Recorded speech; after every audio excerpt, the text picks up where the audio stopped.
So we're in our second of this series of humanity's evolution, and today is Heart of Love. I think we're squarely in it. I'm feeling really in it. I hope you're feeling really in it already. And I wanted to bring forth this scripture that you probably all know. If you know one scripture at all from the Bible, you probably have heard 1 Corinthians 13. It's often used at weddings, right? It's just a beautiful testimony to love. And when Paul wrote it, at the end, to give you a little familiarity, it ends with, now these things, three things remain: faith, hope, and love. And the greatest of these is love.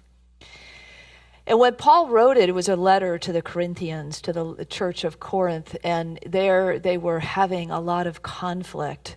It seems wherever humans go, right? There's stuff. There can be stuff.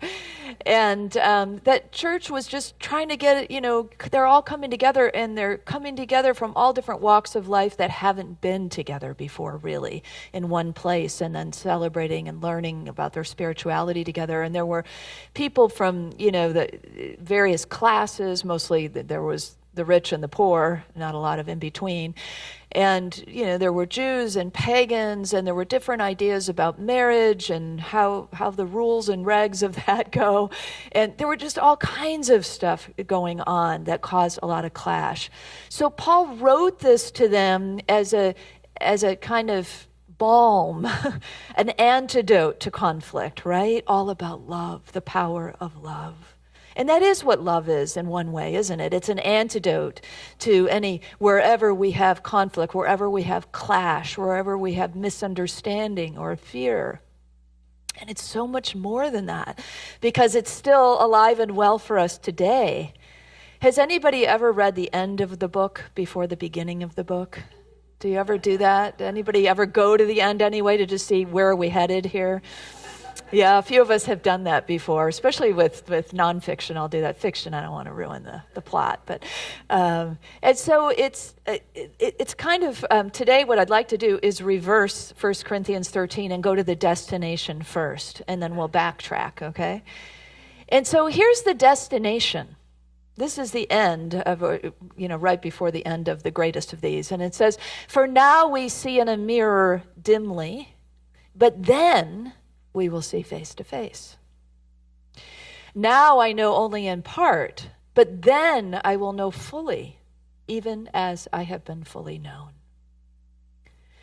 This sense of, I'm on this path of evolution. I'm continuing along my spiritual journey, and I get a glimpse of where I'm headed is to that place where I recognize the fullness and the wholeness and the divinity that I am, where I see the highest and best of myself mirrored to me clearly. In the New Living Translation, it says it a little bit different. It says, we see puzzling reflections right now. And it says that then we will see everything with perfect clarity, and all that we know that is partial and incomplete right now will then be known completely. Everything will be known then, even as God knows us completely. So there's this sense of the mirror gets clearer as we go. And have you experienced that on your spiritual journey? That you gain clarity, you gain some understanding, and then from then on, this works. This, when I'm in more alignment, this works, and I see myself and I know myself more truly, and I see and know others in their more true nature, in their essence. So that's really where Paul is taking us, where he's helping us see that we're headed in this process of evolution. Clarity of our divine self, clarity of beholding the truth in others as well. And then there's this then idea, right? Then, as if it's some faraway time. But then is now. Right? Then it's already arrived, right? Then we are arriving. There is no sort of far casting anymore. We're always becoming, we're always evolving, but we really are hitting these arrival points. Many of you nodded your head when I said you have these moments of clarity, right? You have these moments of remembrance, of knowing, of saying, there I am. I know what it feels like to be in the power. I know what it feels like to feel the love flow through me. I know what it feels like to give the love fully. I know what it feels like to keep my heart open. All of that, right? We have those moments and we have our forgetting, but the forgetting moments are getting slimmer and slimmer. And the shift back into alignment is getting more and more and more. You are cumulatively learning and growing and evolving, and we are all evolving at a much higher speed. Last week I was talking, I didn't plan it, but I was talking about we're on the fast train to evolution and, so on. You remember, now I'm going to launch into this and I'm forgetting her name. Mary, the unwitting mystic who came, Mary Reed. And I just happened to open the first page of her book just to see. I saw she had a new book out, and she was like, the first thing she was talking about is like, we're on the bullet train of human evolution. It's just like, wow, here we are. We're all kind of talking and feeling into the same thing, that it's happening here and now. It's no longer this then. It's no longer this faraway place. It's like, whoa, we're in it. Does it mean it's perfect from here? No. Does it mean it's all easy and fluid? And no, sometimes, and sometimes not. But because we stand where we stand now, we're okay with that. Because we stand in a place of spiritual maturity, which is the next place in reverse order that Paul takes us. He tells us, what does it take, really, to get to that place? And this is what he says. When I was a child, I spoke like a child. I thought like a child. I reasoned like a child. But when I grew up, I put away childish things. Is he talking about just aging? No. You know little wise beings that come right out of the womb, and they're amazing, right? And we know people that are very far advanced into their years that are still in a very kind of maybe childish mindset. It's not to judge anybody. It's just to say we're all on a path. And Paul is saying to get to that clear space, to be able to see yourself in the truth of who you are, to be able to stand up in the magnificence that you are, and to see and interact with people at that level, which we all want to be at that level because things really click at that level. And there's a lot of joy and engagement and passion for life when we are there. And so that sense is, how do we get there? Well, we put away those old childish ways and we spiritually mature. And so what does that look like when we are spiritually mature? When we are spiritually mature, we're able to hear through the noise of distraction. There's a lot of noise of distraction in our world, isn't there? But we're able to hear through it as we spiritually mature. We're able to go to those places. We're able to, as Carolyn teaches, cut through, right? Cut through that noise, that distraction. We're able to see through the smoke and mirrors of sensationalism. Boy, we get sensationalism big, don't we?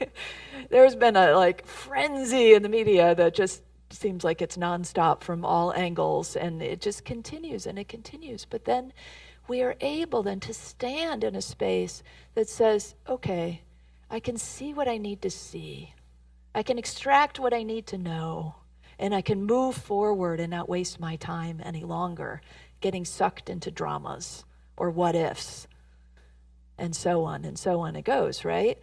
So when we are in a place of spiritual maturity, instead of getting involved in the dividing and the separating and the judging kind of mindset, we go into a place of celebration of diversity. We go into a place of true inclusion and belonging, and a sense of diversity is a beautiful thing, and all are welcome, right? All are welcome. All aspects of self are welcome here.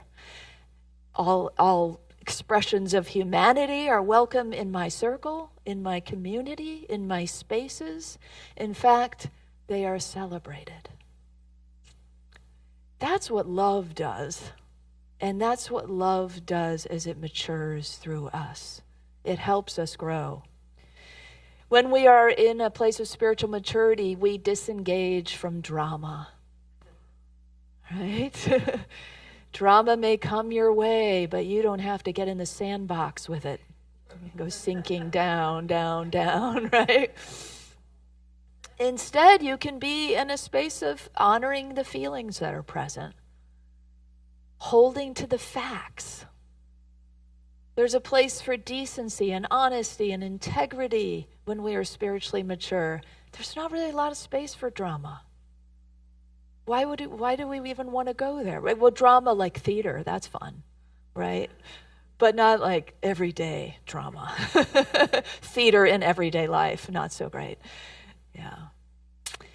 And it's, when we spiritually mature, we move out of that victim consciousness. We move out of that space of, as Michael Beckwith talks about, life happens to me. And we move to the next level of life happens through me. And then the final level, or maybe just one more step, is the as me. Life happens as me. I am affecting life. I'm impacting life. Life is moving with me and through me. And I'm co-creating life. I'm not a victim of life. So all of this and more, in short, what we are doing when we are spiritually maturing is we are mastering love.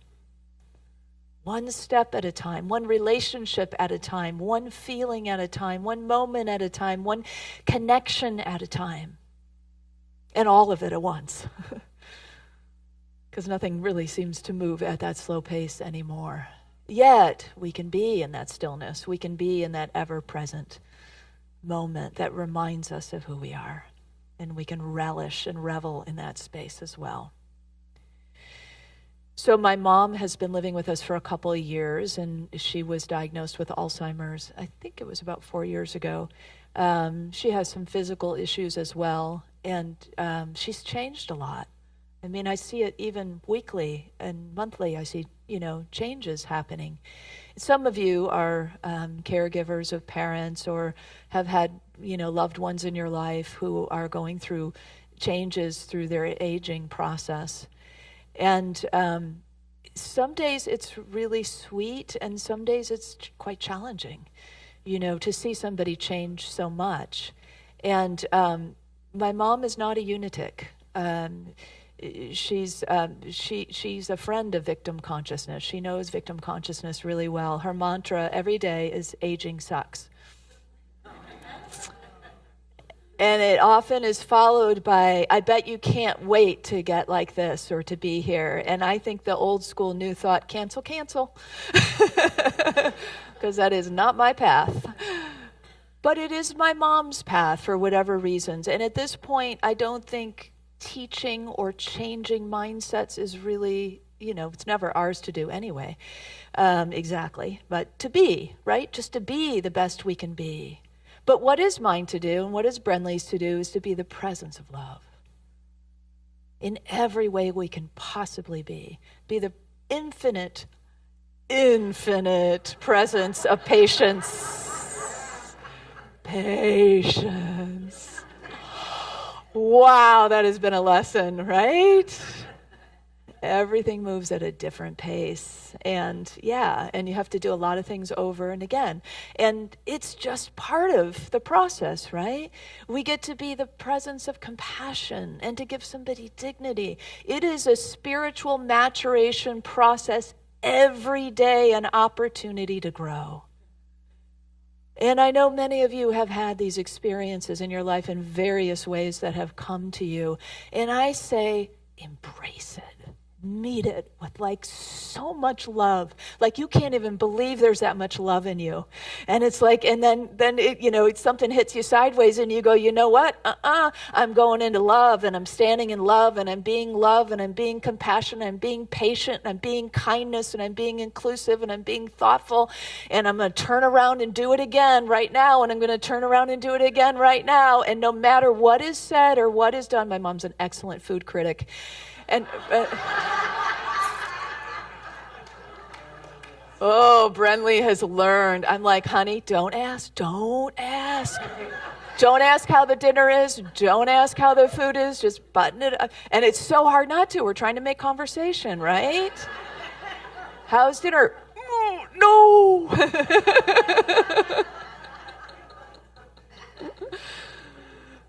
So this is what we're up to, right, in our lives. Every day, an opportunity to say, I'm going to open my heart more. I'm going to love more. I'm going to be taught about how to love and hone the skill of love as much as I can possibly hone the skill of love in this lifetime. And every minute, an opportunity to eke a little more love out, right? And we are going to fall short. Of course we do. We will, because we're on this journey to learn. We're here at Earth School to learn. It's not perfect. Love can be very messy, right? Love can hurt. Love can be hard. But what else would we ever want to sign up for but to love? Because it's the best, isn't it? When you feel loved, when you feel love with another person, when you feel the love of spirit, when you know that you are loved like nobody and nothing can love you, but there is this spirit that just loves you, that you live inside and you move and have your being within, and that it is within you. And you get to be in that dance of life in a body of light and have this heart that you can just keep open and keep open and keep open. We have these instincts to shut, right? We have these old egoic ways that say, oh, I got to protect. I got to shut it. Not anymore. We don't need that stuff anymore. The doors are open. You know, the old thing people would say, like, cover yourself, shield yourself in energetic light before you leave the house, especially if you're an empath or a sensitive person. That stuff is out the window now. You know why? Because when we shield ourselves, we shield out the good too. And so the shield is inside. The shield is here. Love never fails. Love is, your life is fail-safed in love. You can go anywhere and do anything because you're like a warrior of love. And nothing can touch us really, truly. You know, I often think of that image. I think I've told you about this time I was in Assisi, Italy, and I was just having this moment with this image of Jesus. And, you know, I didn't grow up Catholic, so I wasn't that familiar with like the Sacred Heart of Jesus, and he had the thorny crown and the blood, and I mean, it was pretty graphic. And there was this heart, and he had his, you know, I think there's that, you know, I sound so unschooled, I'm sorry, in this, but there's a position that his hands are in with the Sacred Heart, I think. Is it like two fingers? And I just got, like, as I was looking at it, like, you cannot touch me. Nothing can harm me. I mean, you can persecute me. You can, you know, do terrible things to me physically. You can crucify me. You cannot touch this. I am fail-safe in love. There is nothing to fear. And I don't have to put up a big shield because I want the good in as much as I want to keep out whatever I call bad. Because we are unafraid when we are in love. We have no need for weapons and all that stuff. When we are in the presence of love, we are embodiment of love. We are moving with a heart of love. It's all courage. That's what the heart is. That's actually the root of the word. Courage is heart. It means heart. To be somebody who is centered in love is to be somebody who's courageous to be vulnerable, courageous to share who they are, like Lariah shared earlier. It takes a lot of bravery to say, this is who I am, and self-love to say, I'm finally going to allow myself to be the truth of who I am. It's powerful. It's brave. And it's who every one of us is. In truth. So Paul comes back around to the verse, the beginning of Corinthians, with probably what you know, this verse. If I could speak all the languages of the earth and of the angels, but didn't love others, I would only be a noisy gong or a clanging cymbal. And if I had the gift of prophecy, and if I understood all of God's secret plans, and if I possessed all knowledge, and if I had such a faith that I could move mountains, but I didn't love others, I would be nothing. If I gave everything I had to the poor, and even if I sacrificed my body, I could boast about it, but if I didn't love others, I would have gained nothing. Love is patient. Love is kind.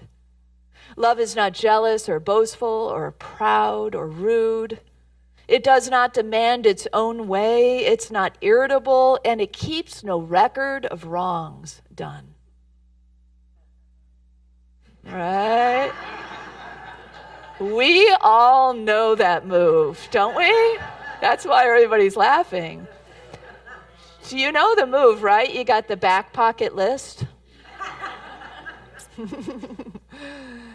And somebody says something hurtful, especially the people who are closest to you, and out comes the list.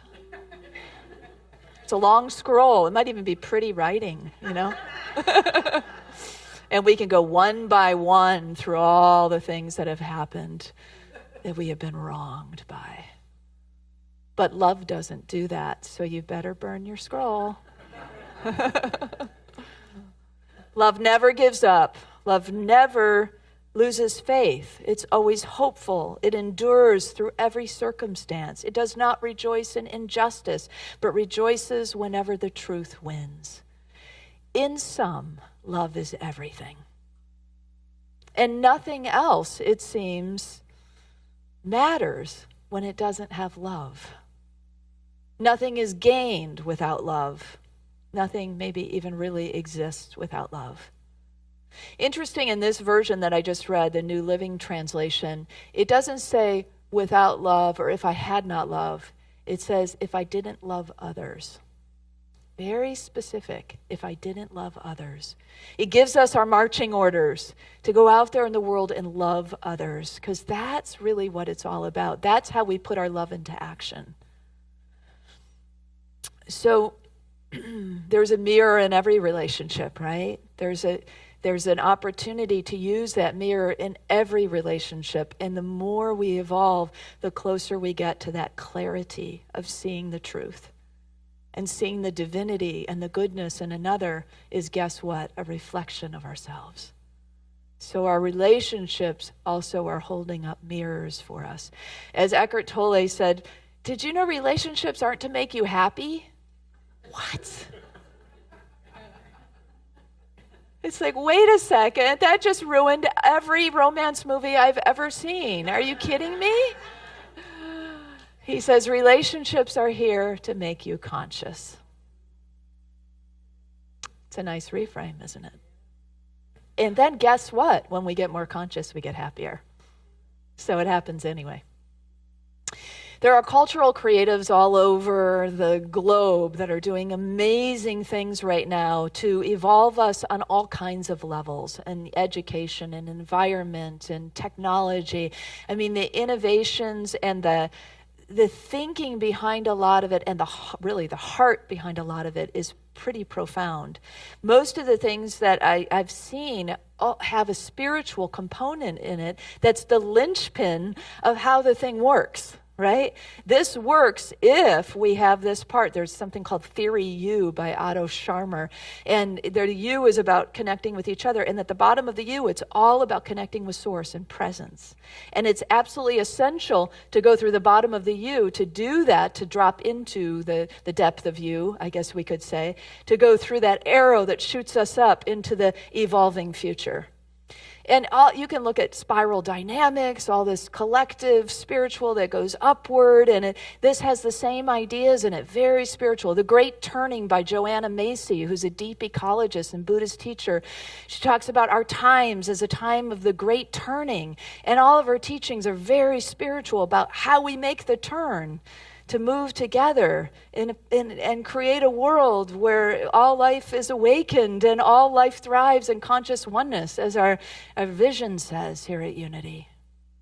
There's so much good, there's so much excitement, there's so much stuff going on in the world. And all these folks, whether they come from spirituality or psychology or research or whatever disciplines they come from, they're talking about how the shift now is from ego consciousness to eco consciousness. Now, we all know ego consciousness pretty well, right? We could all probably define that. They say it's driven by self-interest and competition and individual success and worldly power. But eco-consciousness is about interconnectedness. It's about collaboration.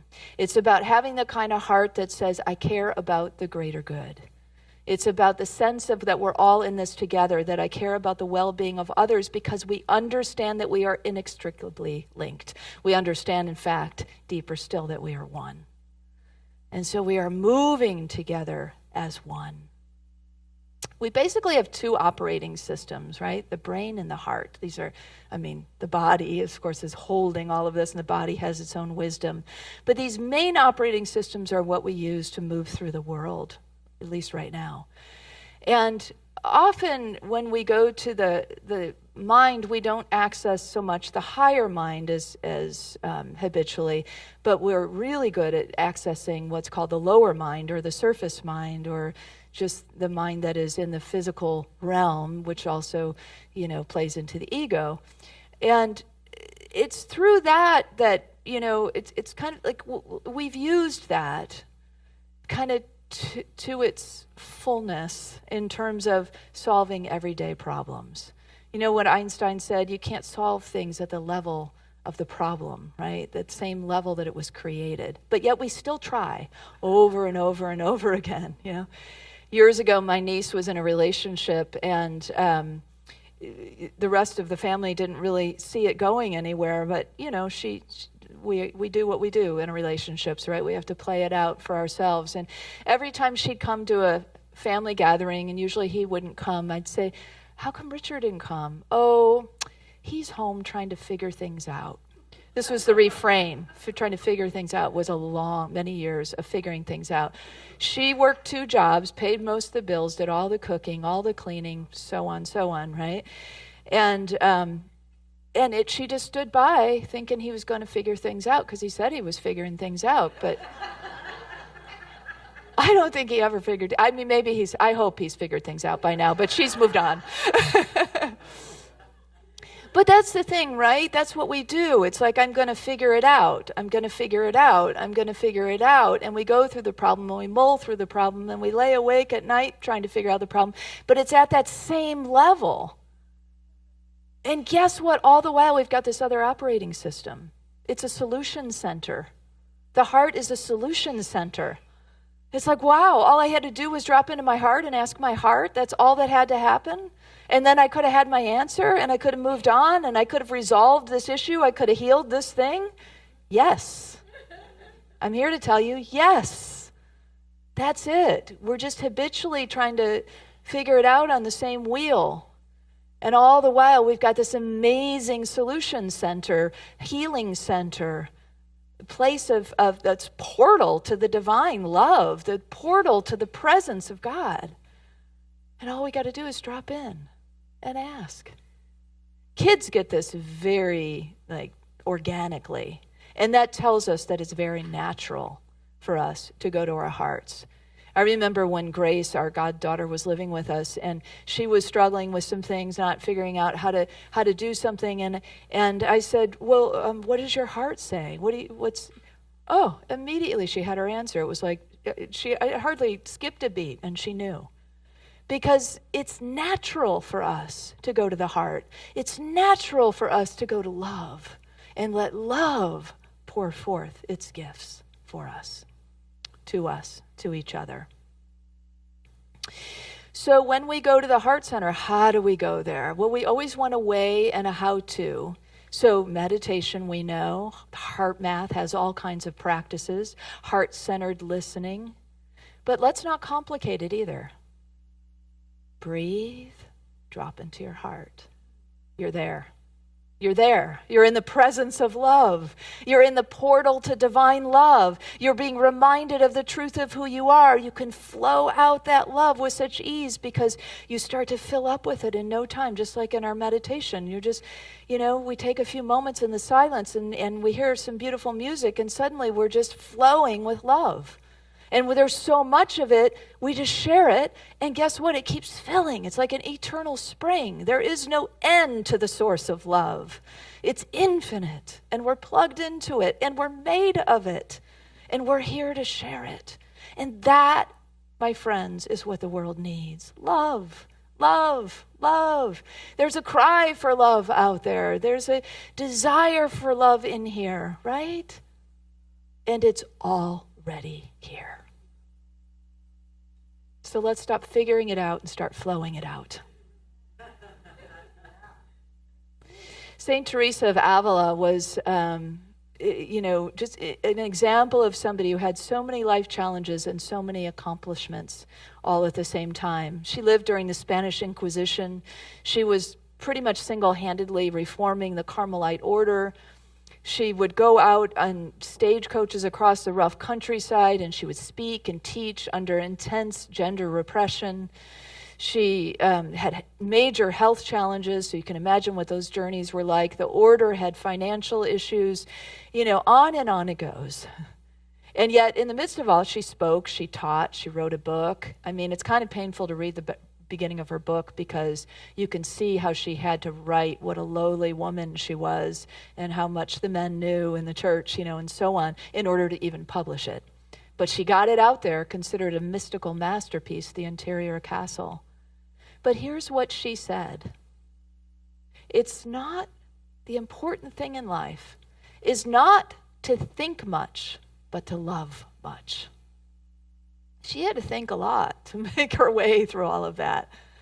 But what she knew, and what we all know, is it's not really about that. It's not that we don't love our thinking minds and appreciating our thinking minds, but love is leading the charge.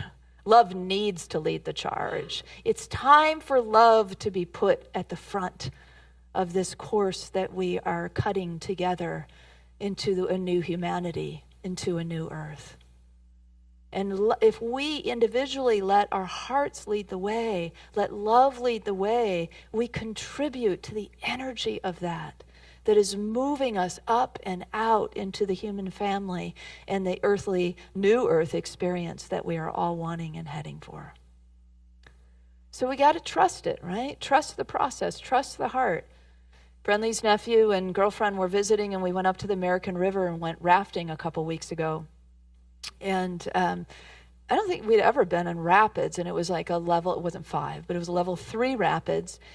And you get put into a boat with strangers, right? So there's 4 of us in the family that went, and then 2 strangers, and then a guide we've never met, and off we go into these rapids, right? And it's a lot like today. It's like we're in this boat together, folks, right? There's family and there's friends, but there's also strangers, and you got to learn to paddle in sync. And you better learn fast because level 3's coming up. And you better listen to the guide because they know where they're going, right? So all of this is happening. And what was our mission? To have fun, for no one to get hurt, And we did. We had fun. Nobody got hurt. We did watch another boat that wasn't having as much fun. Certainly the guide wasn't having as much fun because everybody's paddles were just kind of dragging in the water. And there was a kid running around in the raft. And it was a mess every time they came up to the rapids. And she's like, "You have to help me paddle." So, we have those moments too, right? Are there rapids ahead in our journey? Absolutely. Can it get messy in love? Absolutely. Are we up for the task? Absolutely. We were built for this. We were incarnated for this. We agreed to come in together at this time. How beautiful. Hello, soul family. It is so good to be with you and to know that on this mystical, magical journey that at some point we said, yes, I'm going to walk with these people or paddle with these people down through this amazing river of evolution to the ocean of possibility that is a realization of who we are. And at the end of that, there is a pure and clear reflection of the truth of the divinity that we are. And guess what? Not just at the end, but all along the way. all along the way there is a place and a time to reflect with each other and ourselves that we are divine in essence, that we are made of love, that we are here for love, that we can be love, and that we are here now. We don't have to struggle about figuring it out. All we got to do is flow it out. Yes? Let's do it. I invite you to affirm with me and know that when you get into fear, that your life is fail-safe in love, okay? Let's know that. Let's say this together. My life is fail-safe in love. I let divine love flow through my heart and help evolve my human family. Amen.